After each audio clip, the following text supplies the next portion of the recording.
আসসালামু আলাইকুম ভিউয়ার্স, শারমিন কিচেনে আমি শারমিন আপনাদের সবাইকে ওয়েলকাম জানাচ্ছি। আশা করছি আল্লাহর অশেষ রহমতে সকলে অনেক বেশি ভালো আছেন এবং নিরাপদে আছেন। আজকে আবারও হাজির হয়েছে আরও একটি রেসিপি নিয়ে, সেটি হচ্ছে পাকা আমের মিল্কশেক।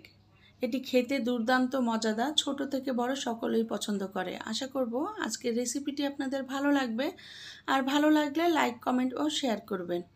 তো চলুন দেখে নিই কীভাবে মিল্কশেক তৈরি করব। তো মিল্কশেক তৈরির জন্য প্রথমে এখানে আমি 3টি আম নিয়েছি। আমি এখানে হিমসাগর আম নিয়েছি, আপনারা চাইলে যে কোনো আম দিয়েই এই মিল্কশেক তৈরি করতে পারেন। তো আমগুলো এখন আমি ছিলে নিচ্ছি একটি ব্লেড দিয়ে, আপনারা চাইলে কিন্তু বটি অথবা ছুরি দিয়েও ছিলে কেটে নিতে পারেন। তারপর আমি এটা এখন স্লাইস করে কেটে নিব। তো যাই হোক, এই মুহূর্তে যেসব আপু ভাইয়া আমার ভিডিওটি দেখছেন কিন্তু লাইক দিতে ভুলে গিয়েছেন, তো প্লিজ একটি লাইক দিয়ে ভিডিওটি কন্টিনিউ করবেন, আর টেনে টেনে না দেখে সম্পূর্ণ ভিডিও দেখার অনুরোধ রইল। তো আমগুলো ছিলা হয়ে গেছে, এখন আমি কেটে নিচ্ছি স্ক্রিনে দেখানো নিয়ম অনুযায়ী স্লাইস করে কেটে নিব। আর আমগুলো এমন টাইপের নিতে হবে যেন একবারে নরমও না হয়ে যায়, আবার শক্তও না থাকে। তো আমগুলো আমি এভাবে সবগুলো স্লাইস করে কেটে নিয়েছি।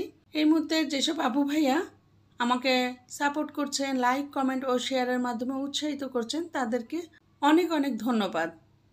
এই তো আমগুলো সাইডে রেখে দিয়ে এখন আমি এই যে একটা ব্লেন্ডার জার নিয়েছি, আর ভিতরে এখানে একটা নেট দিয়েছি।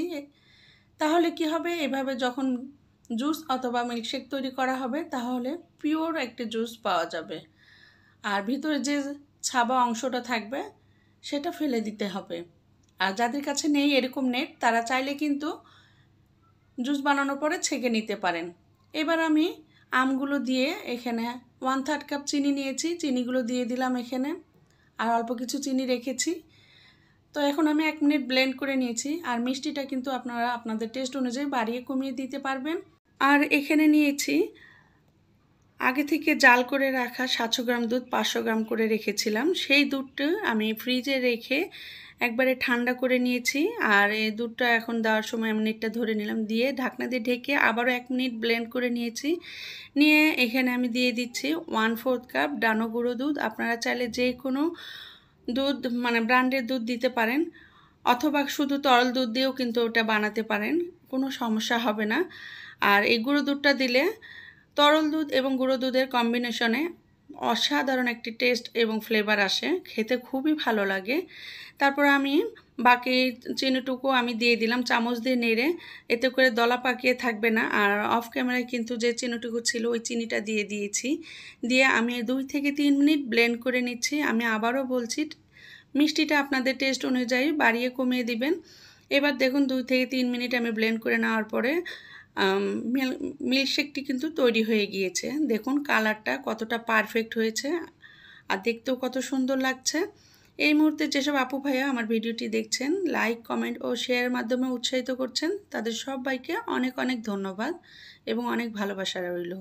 তো এবার আমি সার্ভিং গ্লাসে নিয়ে ঢেলে আপনাদের সাথে শেয়ার করছি। দেখুন এটা থিকনেসটা কতটা পারফেক্ট হয়েছে, আর কালারটাও কিন্তু জাস্ট ওয়াও।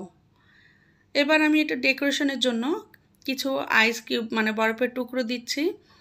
আপনারা চাইলে কিন্তু এটা বানিয়ে ফ্রিজে রেখেও খেতে পারেন, ঠান্ডা ঠান্ডা অনেক ভালো লাগবে। তো আইস কিউবগুলো দেওয়ার পরে আমি এখানে দিয়ে দিচ্ছি আইসক্রিম। এটা হোমমেড আইসক্রিম। আমি আমার পরিবারে খুবই পছন্দ করে, আমার ছেলেমেয়েরা।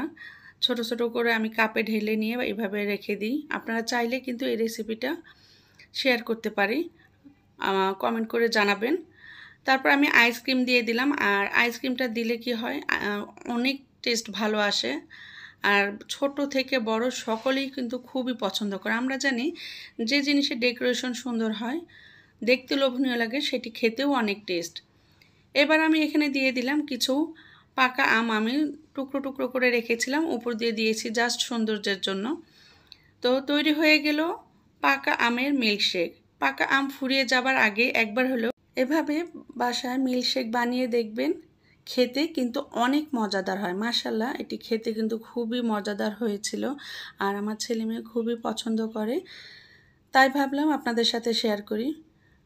আমার আজকের রেসিপিটি আপনাদের কেমন লেগেছে চাইলে কমেন্ট করে জানাতে পারেন। আপনাদের সুন্দর সুন্দর কমেন্ট আমাকে পরবর্তী কন্টেন্ট তৈরি করতে অনেক বেশি উৎসাহিত করে। শারমিন কেক অ্যান্ড পেস্ট্রি আমার পেজটি ফলো করে দিবেন এবং আমার পাশে থাকবেন।